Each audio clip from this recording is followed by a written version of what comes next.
Just hit continue. All right, Mayor. Okay. Well, it's good to see some of your faces again. It's been a long time. You know, life has gotten hectic with the pandemic. I'm sure we're all experiencing it. Chris and I started traveling again. The holidays came. So there's a lot going on, but we're so happy to see you all, and people keep joining us as we keep moving forward here. We hope this time works for all of you. It's very hard to gauge. Hi, Maha. Hi. So welcome. As you know, Chris and I are hoping to do this at least once a month. And it is our joy to share of our hearts. We never know what we're going to say as we come into these moments. It just flows. So I hope you understand that we're not planning ahead other than what we're going to talk about. And we don't even discuss who's going to say what or anything like that. We just allow it to unfold itself. We just determine who will go first and who will go second. And we simply are in a state of flow. So please understand that, because some people do get a little agitated sometimes from things we say, but there's always a purpose to what we hear as we speak. So today we're going to talk about time, because for some of us, time may feel like it's not moving forward. For others of us, it is moving forward too quickly. But is there such a thing as time in motion? So I'm going to turn it over to Chris, and she will start the session. So welcome everybody, and thank you for joining us today. I guess I would say from our heart to your heart, but it's really your hearts through our heart, and you're all here of great purpose. I am very aware, the simple truth being that each of us is God, and as God, we create everything in our lives. And it's a glorious responsibility, but gift. I think it's the gift. The gift is that we create our lives. And I've been very aware when I'm working with people one-on-one, and I work on a lot of their paradigms, their beliefs about life, and listen to their words and listen in my world of how I speak and how the people around me speak, how much we connect ourselves to time. And time, recently, as I began to put more thought into this and just be with this, I had two things come to me. And one of them was that before like the late 1800s, even in the United States, I mean, in Europe, it was in the 1840s, there was no standardized time. There was none. And the reason why was because the movement of people from one place to the other took so long that it never mattered. So whatever you got to another place, whatever part of the day they were in, you just joined in that part of the day. But as we industrialized the world and we added trains and things like that, movement became much quicker. And so there was a need to create standardized time. So it just is a little bit mind-blowing when all of us walk through our lives thinking about and using words about how old we are. Like I'm now this age, and it's because of this that I'm that. Or when I was younger, if we pay attention to what we talk about, we use a lot of, I would call it anchoring.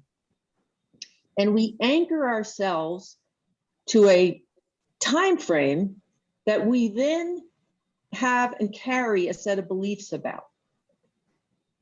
So whether it's with age, whether it's with what we're going to do at a certain moment, we are anchored to it, and we anchor to what it might mean to us. And what I encourage people to do is for all of us to pay attention to that and to let go of that part of any of our conversation that has to do with anchoring us. Because I'm this age, this is what's happening. In 6 months, this is what will happen. Because what happens is you do not live in the present moment, whenever you are either connecting to what you believe is a future event of experience you're going to have, or connecting back to something that happened before. Like when I was younger, I could do this. Anytime you are doing that, you are no longer present to this moment of creation. And lots of times we do that because we're in judgment about the present moment. It's painful for us, it's sad for us, it's something. And so we want to, in a sense, escape it. So we either go into a future moment or we go into a past moment. Or we define ourselves by an age moment. And yet, there's so much focus in the world for people to say, live in the now, live in the now. Well, you cannot live in the now when the words you are using as God or the belief structure you're using as God has to do with something about where you are not now. And I believe, much of religious belief structures are about some day in the future, some salvation moment, something. And all of that lessens now. It's a message back to your heart that you're not good enough now. So these are all a relation to time is also a relation to how we're choosing to love ourselves. Because remember, fundamentally, everything we're doing is an act of how we're loving ourselves. And so I encourage each and every one of you to pay attention to your words that have to do with time. So like I said, either you're using a context of something that's going to happen in the future and that's going to be so wonderful, or you're holding on to something from your past. I mean, the example in the world right now that will become very big for many of the Olympic athletes worldwide will be whether they continue to hold on to themselves in that moment of victory or that moment of experience.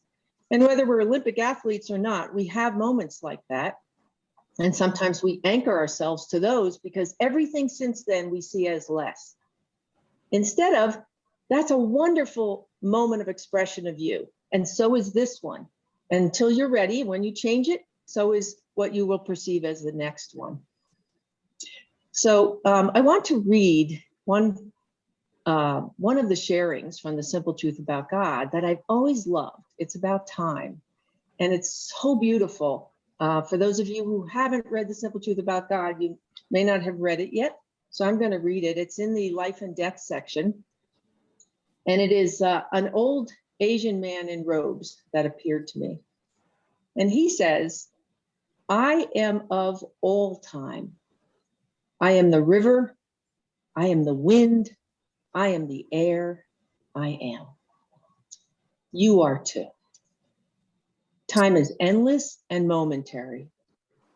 Be not consumed by time. Be free of it. The time does not matter. Why do you make it so important? Choose and live. Do nothing more and worry not about time. Your worry steals the moment. You are left with nothing, for that which you thought mattered to you mattered less than that which you think matters next. Just be in each moment until you choose to be in the next. Be the river that flows always, even when it is dry. Be the wind that whispers and wails as it dances across the earth and time. Be the air, for it breathes life in every moment. Be you as the God within that you are. Be the life that you are, for if not, you are not. Know that you are loved.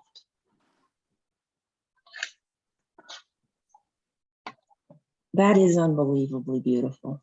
I mean, I must say, what an expression of how powerful it is to experience each moment, be in each moment, and be in the joy of the choices you've made to be all that you are as God.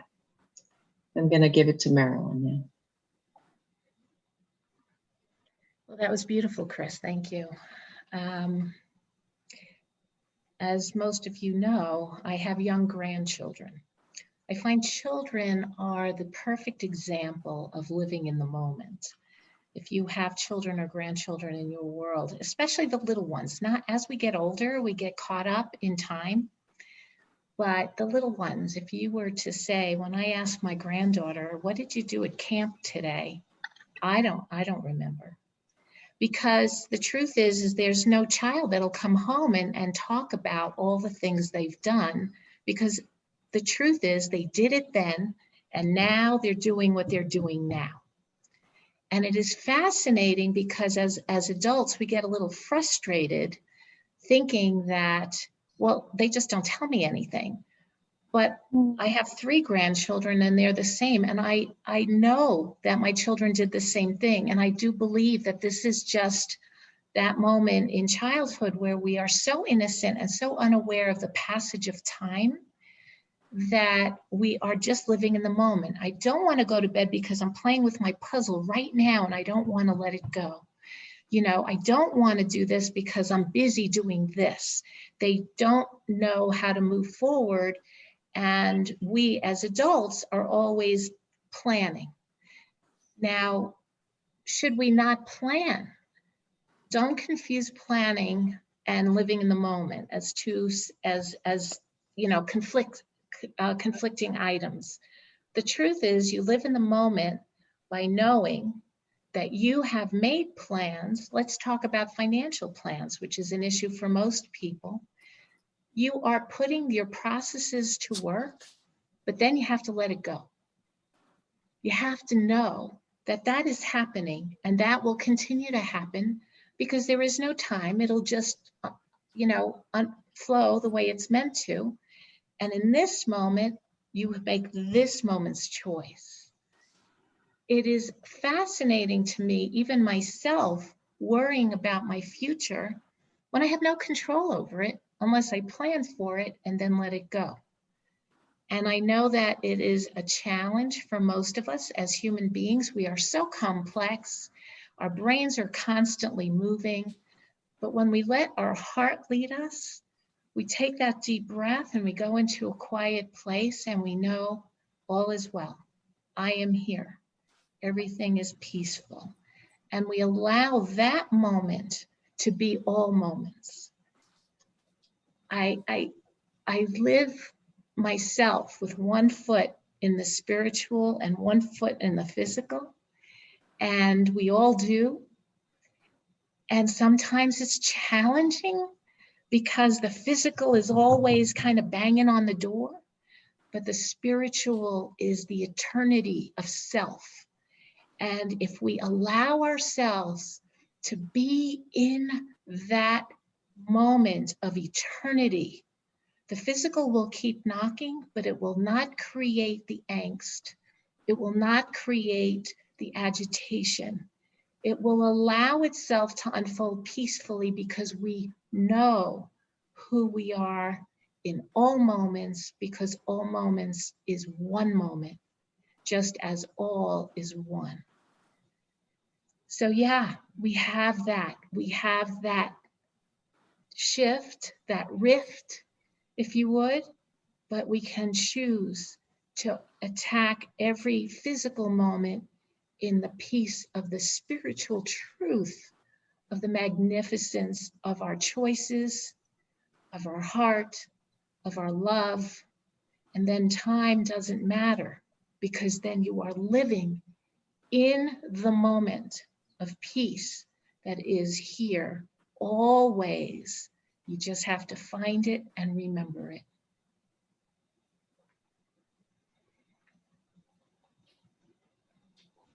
Are there any questions? And you can use chat. Chris, any thoughts?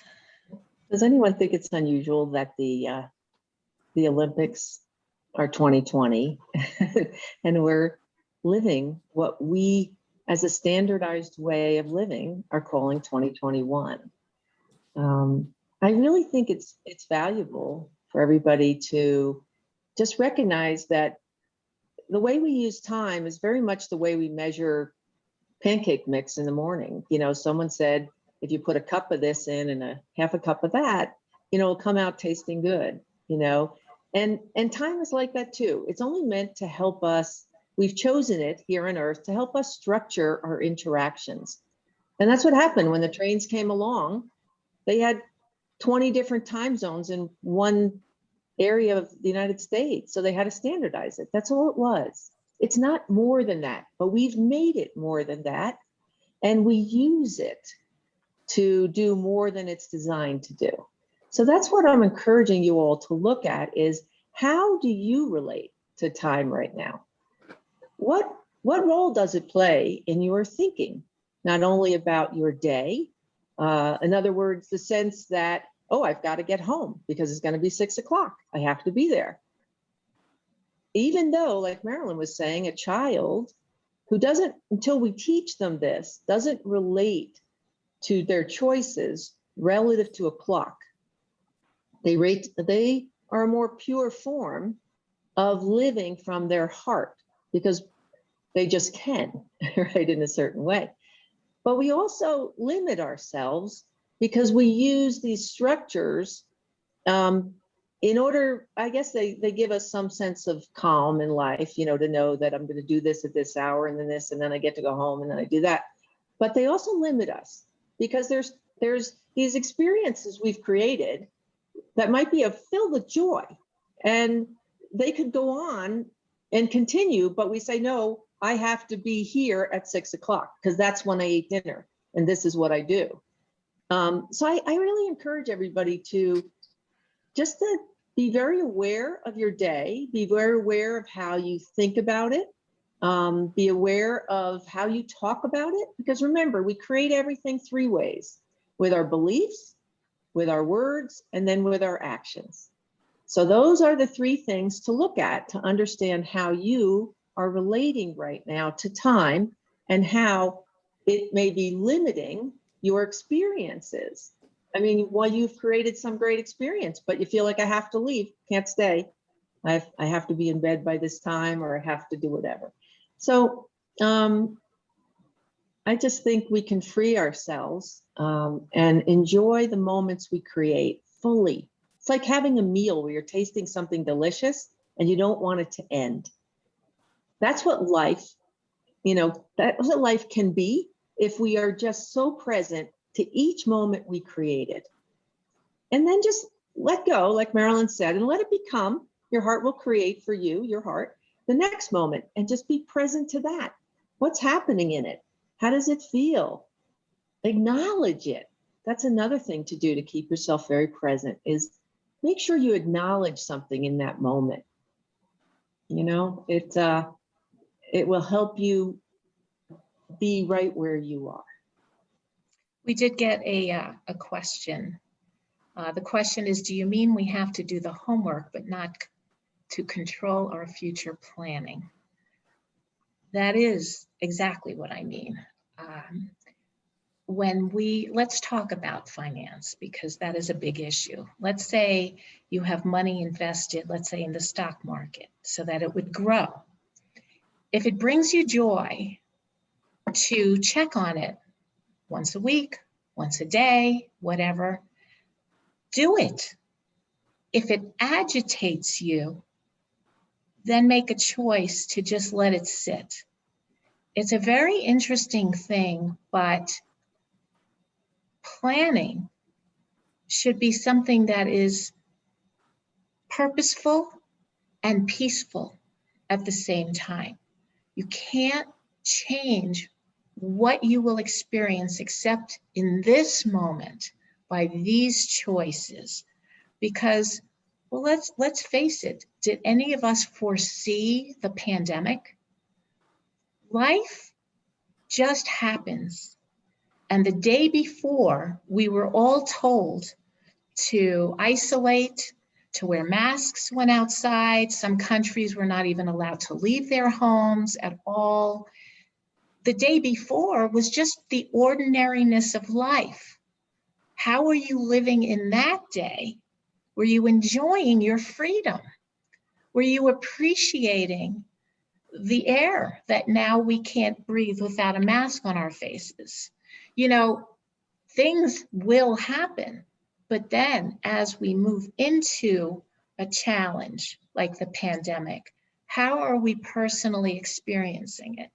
I laugh out loud when I watch YouTube videos of people who are just so bored, and they're just designing odd experiences like dominoes that fill their whole home before they push it over and it creates a pattern. Or, you know, people who are just trying to occupy their time because all of a sudden they have endless time. Their jobs are over because their businesses have closed. Whatever the circumstance for these individual people, time is in abundance. How do you fill it? Whereas in normal life, we always complain, I don't have time for this. I don't have time for this. What do we do with that? How do we gauge that? But planning for tomorrow, yes, as long as it brings you joy. Worrying about tomorrow, that's not helpful in any way. But taking action in this moment, an action that makes you feel good, then you're making the most of this moment of time for the tomorrow that will be.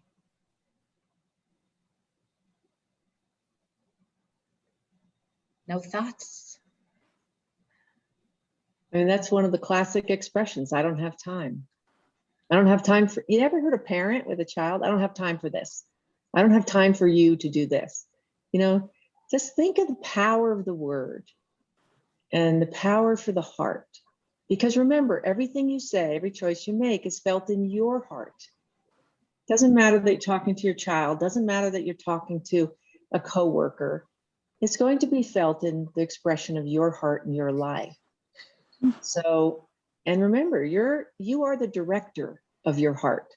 So when you tell your heart, I don't have time, I don't have time, I don't have time, well, guess what? That's exactly what you're going to experience. What about the opposite? I always have time for everything that brings me joy. Choose whatever belief system you want around time, but choose it. Pay attention to it. Pay attention to your words. So today we're going to start a little earlier for the meditation, because if you're comfortable doing so, I'm going to lead you into a very light past life moment, because you'll see that you will have, if you allow your heart to have this experience, you will see yourself in another moment in time that is still in existence. We call it past life. I would prefer to call it life experience. It's another moment that we are fully ourselves, but you will not look like yourself. You may be of a different sex. You may be in a different environment totally. You may be wealthy, you may be very poor, but allow yourself to understand that you are all people in all moments. And that is where we're going to go. And I say light because I don't want to take you in too deeply so that you can come back easily, because this is done so remotely, but it is totally possible and feasible to allow you the experience of healing.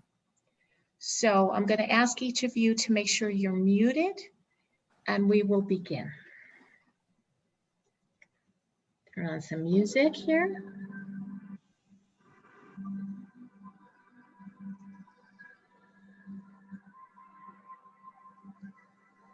So please inhale deeply, hold it, and let it go long and slow.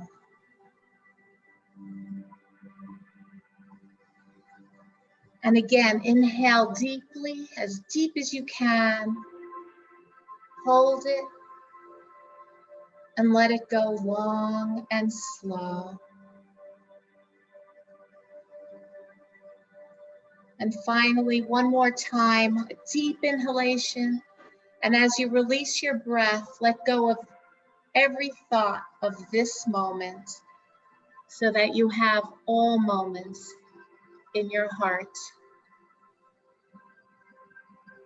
And see yourself, if you will, standing at the top of a staircase.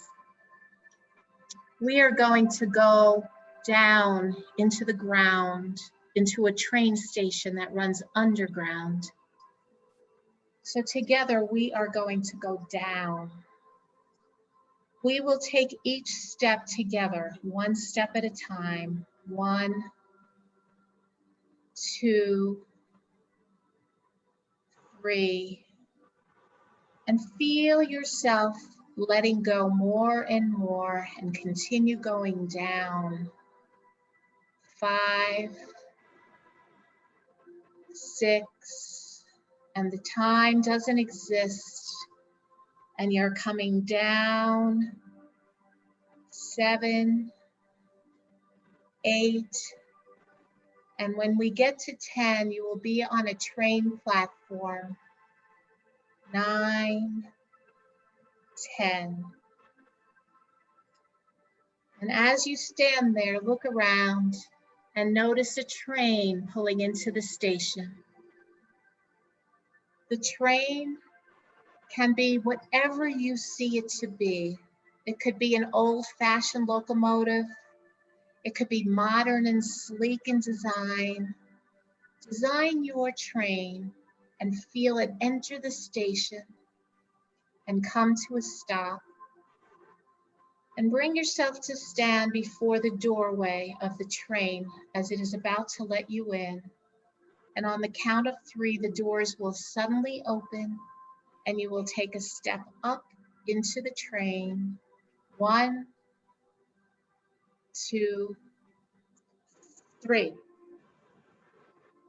Look around in the car of the train, and what do you see? Is it filled with beautiful mahogany and leather seats, or is it sleek and shiny and everything is metallic? Whatever it is, find a seat that is most comfortable for you. And the doors will close, and the train will start to move.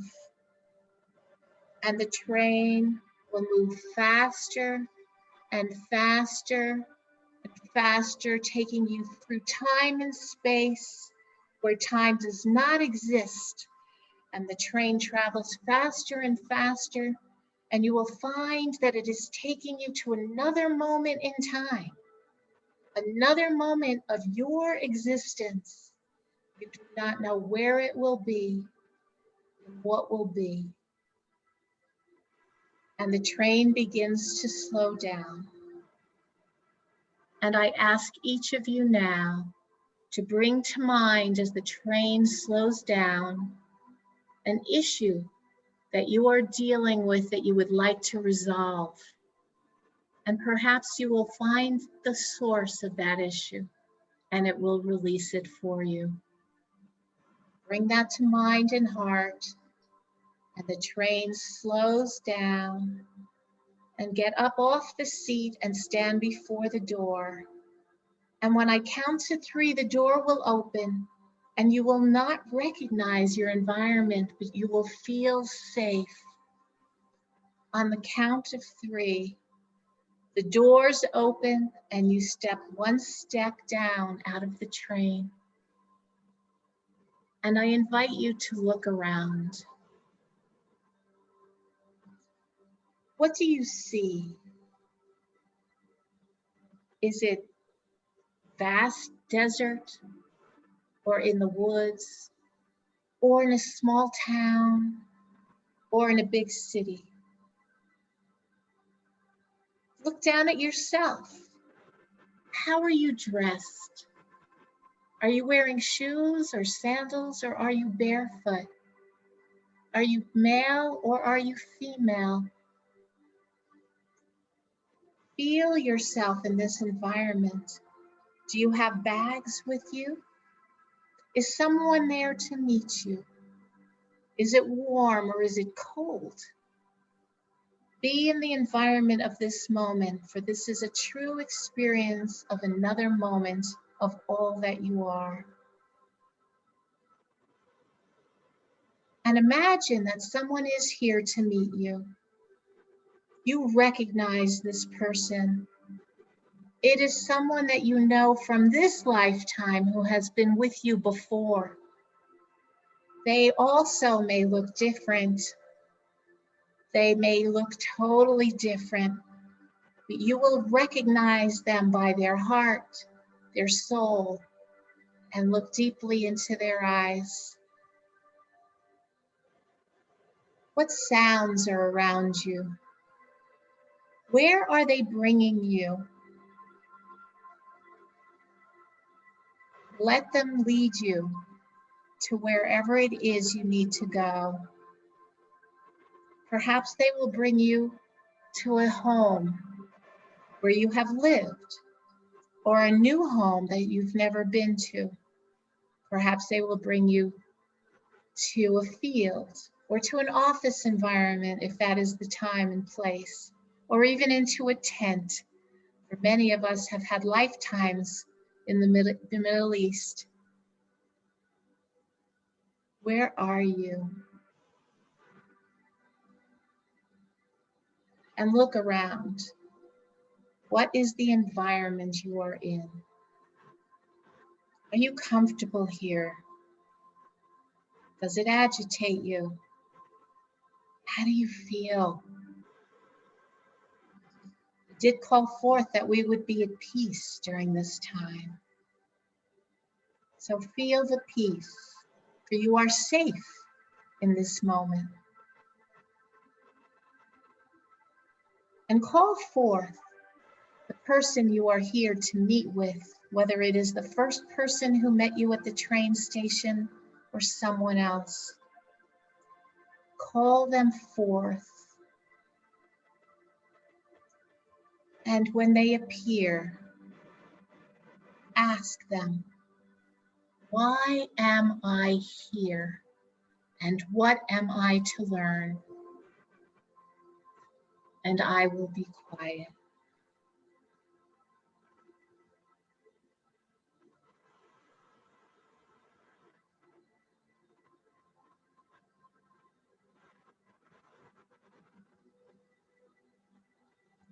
Have a conversation. If you are discovering a truth, choose to remember it fully.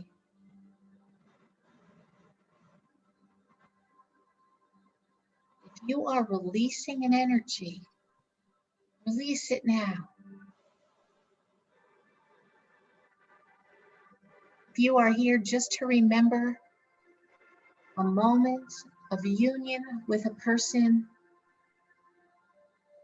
from this time, this moment to that moment, come to peaceful understanding of why that person is in your life.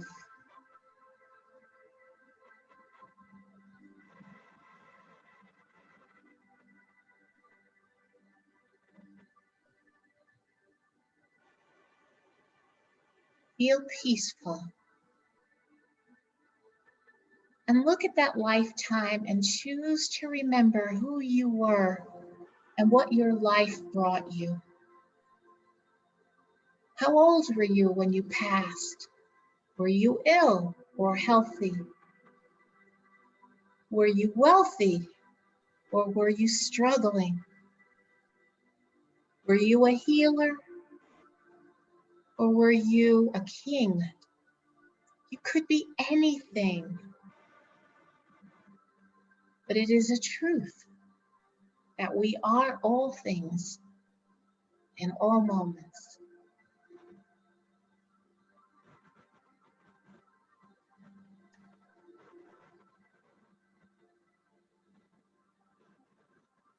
But now it is time to return. But this is a very basic touch.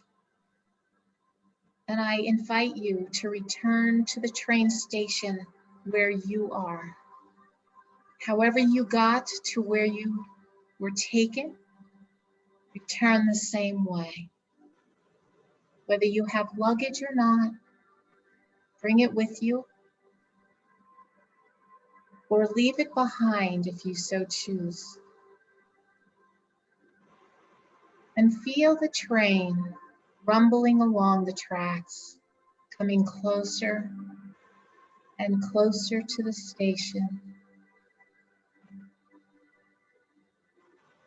This train you've designed, you are comfortable in it. And as it pulls in, face the environment where you just visited and thank it for taking care of you, for being there, and for reminding you of this moment in your life. And now turn and face the train as it stops in the station and the doors open. And say goodbye to the moment that we just experienced and step up into the train car and take your seat. And the doors will close. And once again, the train begins to move out of the station. And it moves faster and faster through space and time, faster and faster. And as you are riding this train, choose to remember this moment, for it is here to teach you. And the train begins to slow down. And it slows down. And the train whispers, you can visit any time. And just know that you can. And the train doors open as it pulls into the station. You step down out of the train. And you are facing the steps that bring you back into this moment. And we will climb them together. There are 10 steps, and we begin to count up 1, 2, 3. And we feel the lightness of this moment. And we continue 4, 5, 6, 7. And we feel the sun beginning to make light upon our beings as we exit the station. 8, 9, 10. And we step fully into the sunlight, into this moment of our lives. And we look around, and whether you are home in your mind or outside in your mind and heart, thank the environment. Thank your heart. Thank your soul. And tell your heart that you will learn from this experience and to teach you. And may the message come to you within the next 3 days on why you visited that moment in that lifetime. But for now, I invite you to let it go. Just let it go and be present to where you are right now. And wiggle your fingers and toes and come back to this home that you've created, your sanctuary, great peace and joy. Come back to this space. And when you're ready, open your eyes.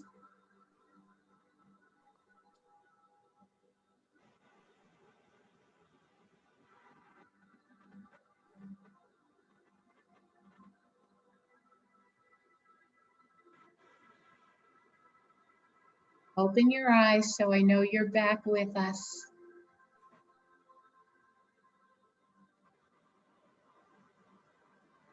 Thank you. Welcome back, everyone.